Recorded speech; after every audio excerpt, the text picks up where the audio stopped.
Coming up, a union effort at the college is gaining steam, why faculty are rallying behind the classified staff. The College of DuPage's Board of Trustees swears in the newly elected trustees.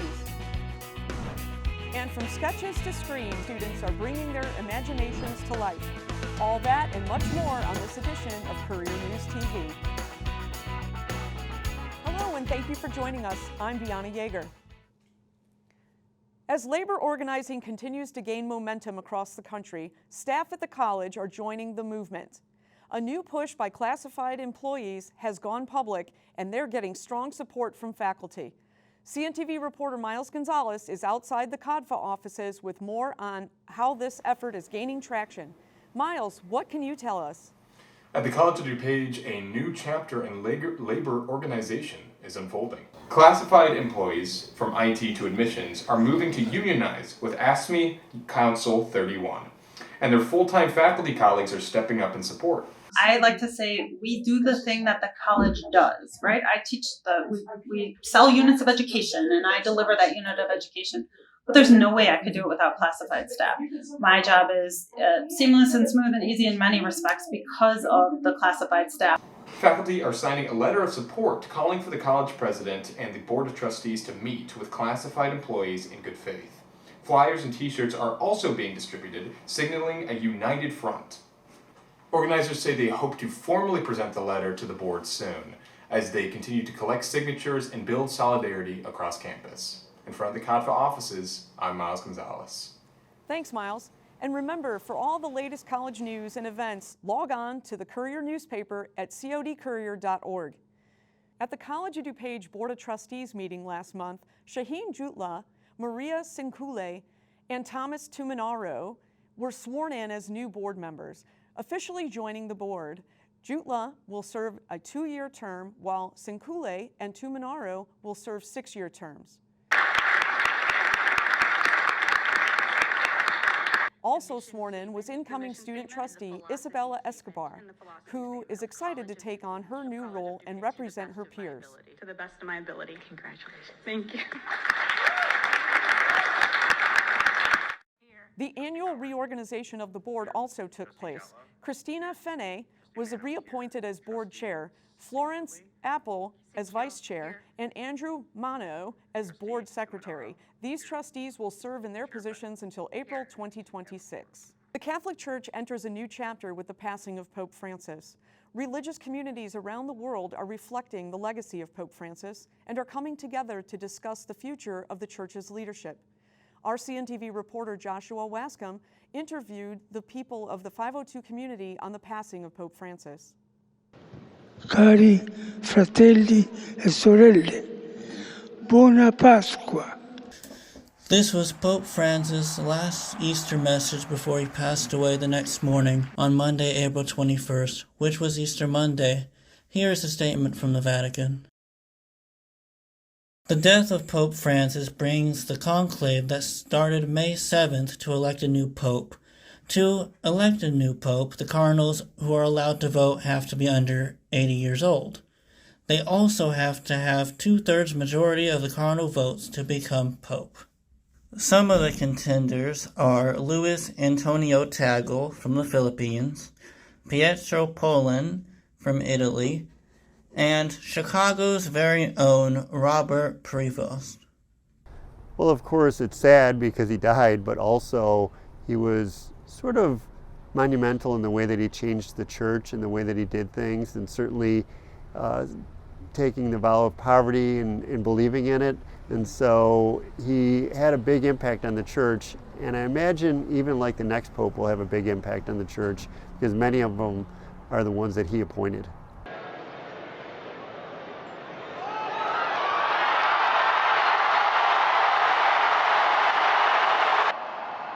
Habemus Papam.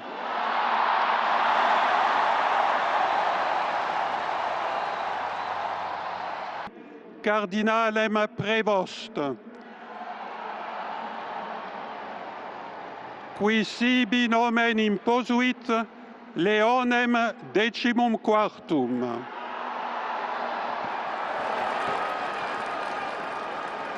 We now have the first First Pope ever with North American credentials, born right in our backyard of Chicago. So I think that's exciting for me as obviously a Chicago native myself to see what that means for the direction of the Catholic faith. I think we'll learn a lot more about him over the coming weeks. For Courier News, I'm Joshua Wascom. On Wednesday, May 21st, the animation program at the College of DuPage will be hosting their 15th annual Animation Night. Joining us now to discuss this event is animation professor Tony Venezia. Hi, Tony. Thanks for joining us. Well, thank you, Bianna. Thank you for having me. Wonderful. We'll just dive right in. What can you tell us about this Animation Night coming up? Well, it's going to be a very special event, as always. This is the 15th Animation Night we've had, but I'm really looking forward to seeing completed projects by the students in the portfolio class, which is the feature, but we'll also include projects from other animation courses at COD and a few of our area high schools. Well, that's fantastic. So, this is student-based, and so what are some of the really fun qualities you've seen out of your students this semester? This is probably, it might not be the only class like it, but that they've had, but it could be, where we have a bunch of smaller projects like resume development and a few other things along those lines. But the main thrust is the project that you're going to see in the event, and they start on the first day of class, where our students are expected to come in with a completed storyboard, so their ideas all worked out. They also have character development, their characters are designed and pretty much ready to go. So day one, after I go through the syllabus, we go through everybody's storyboard, and that starts all the fun. And then for the next 16 weeks, they're just working madly to get their projects done. So you have all these different animation presentations. What types of animation will we see? Well, first of all, this was really interesting because there's no coordinated effort when people are coming up with their ideas. They can pretty much do what they want. And there are a significant number of alien projects, which I think is really fun. And none of them are super serious. They're all kind of goofy projects that are very entertaining. And we're using different techniques. A hand-drawn 2D animation is one. There's a number of 3D projects as well. And this year we don't have any stop motion. We have had it in the past where you're animating objects and creating characters and animating them, physical characters. But as I'm watching the students work and it's growing, it's really encouraging to see how much they've learned since day one, since they were first started our program. So essentially, with that many alien projects, it should be pretty much out of this world, huh? For people that are seeing this that are maybe interested in the animation degree, what can you tell us about it? Well, the whole focus of the degree is to really give each student an understanding of what animation is, and it's not just a dictionary definition. How do you bring a character to life? How do you tell a good story? And it's based on established animation principles. We teach through doing. So if I were to, like you have that pen on your tablet, I don't know if the people can see it, but let's say I wanted to animate that. So before I do anything, I want to think about what's its personality. Where did it come from? What was if it's an adult pen, what was its childhood like? And then I want to start to get into that role myself. The animators are actors. And a lot of people don't realize that. They think they just move things around, but they really have a connection with their characters, a lot like theater. So for anybody watching right now who may be interested in an animation degree here at College of DuPage, what can you tell us about it? Well, the purpose of our degree is to teach animation from concept to completion. And how do you bring life to a character? How do you develop their personality? And it doesn't matter if it's a drawing, if it's a like a stick in the woods, if it has thoughts and feelings, if you're animating it, and the animator has to make a connection to that. It's just absolutely fascinating, and I know that the students here at COD absolutely enjoy the animation program, and I thank you so much on behalf of Courier News for being here and sharing this, and we certainly hope that Animation Night is everything that you expect it to be and more.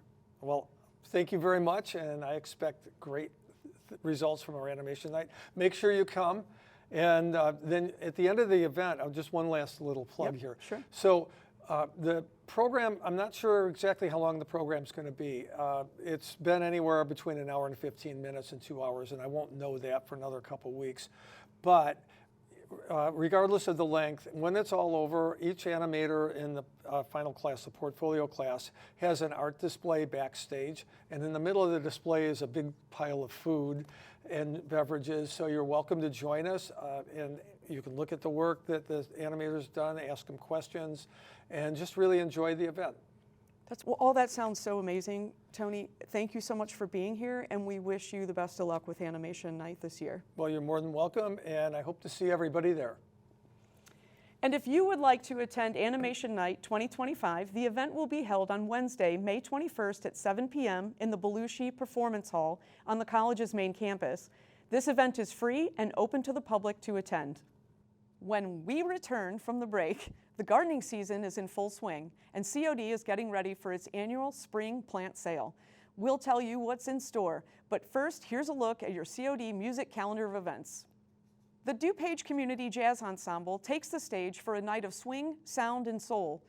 Join director Matt Shevitz and the ensemble as they perform more than a century's worth of big band and jazz compositions, including original works from members of the group.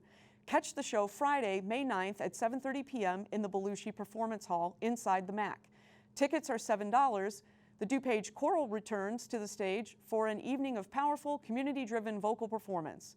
Join director Patrick O'Shea and the community-based chorus as they showcase the diverse vocal talents from across DuPage County. The concert takes place Sunday, May 11th at 7:30 p.m. in the Belushi Performance Hall at the MAC. Tickets range from $7 to $17. And the DuPage Community Concert Band celebrates the power of music and community on one special night. Join director Mark A. Taylor as the band delivers an evening of entertaining and inspiring performances, showcasing music that reflects the spirit and growth of both the college and the community. Catch the concert Monday, May 12th at 7:30 p.m. in the Belushi Performance Hall at the MAC. Tickets are $7. For more events, please visit atthemac.org. Protesters across Chicagoland are taking aim at Elon Musk, calling for boycotts and stock sell-offs as part of the growing Tesla takedown movement. CNTV reporter Ben Ellenby has more on the demonstration and what's driving the backlash.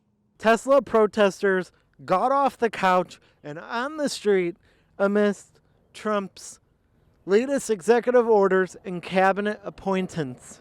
Tesla protesters were not afraid to speak their minds, taken to the streets with their friends, family, and signs. They are increasingly concerned with Elon Musk and his position in the White House. I spoke with protesters to hear their concerns, and this is what they had to say. I am out here to protest because I believe our democracy is being torn apart by Donald Trump and Elon Musk. When unappointed, unelected, unvetted teenagers are in the Social Security Agency collecting all of my Social Security information and yanking people off the streets and disappearing them, I think democracy's in trouble.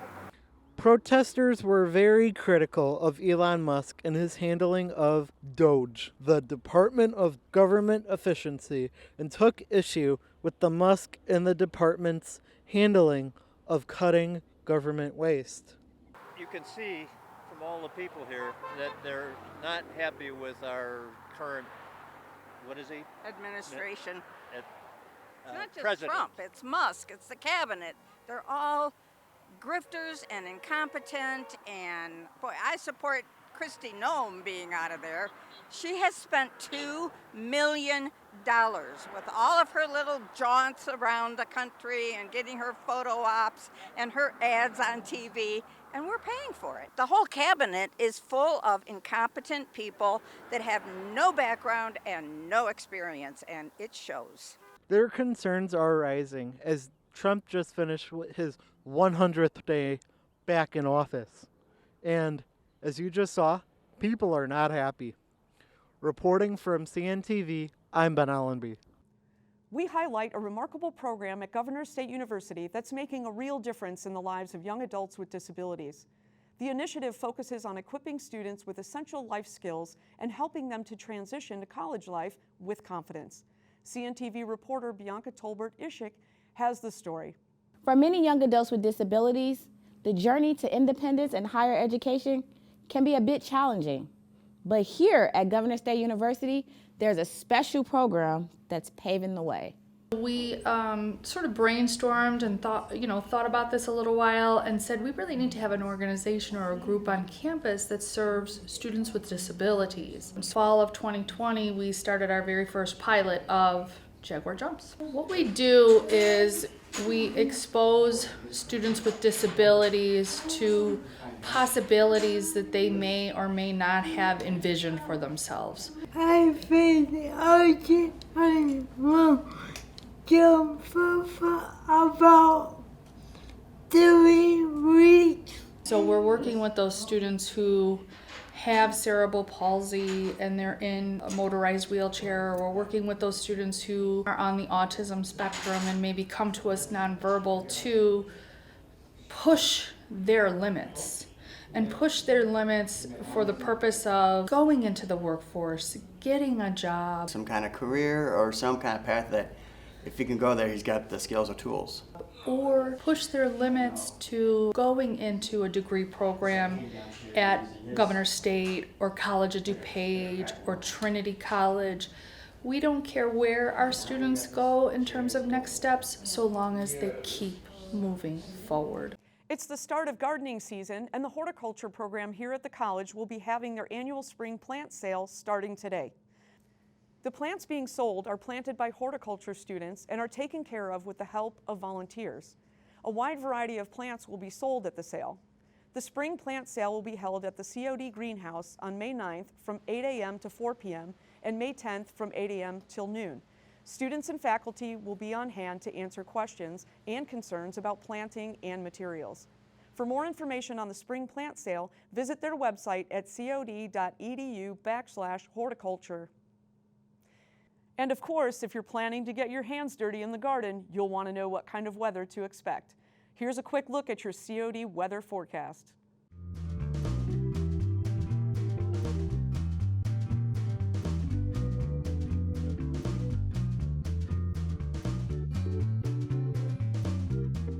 Thank you for watching Courier News TV. We'll be back next week with a new edition. For everyone here at Courier News TV, I'm Bianna Yeager. Have a great weekend.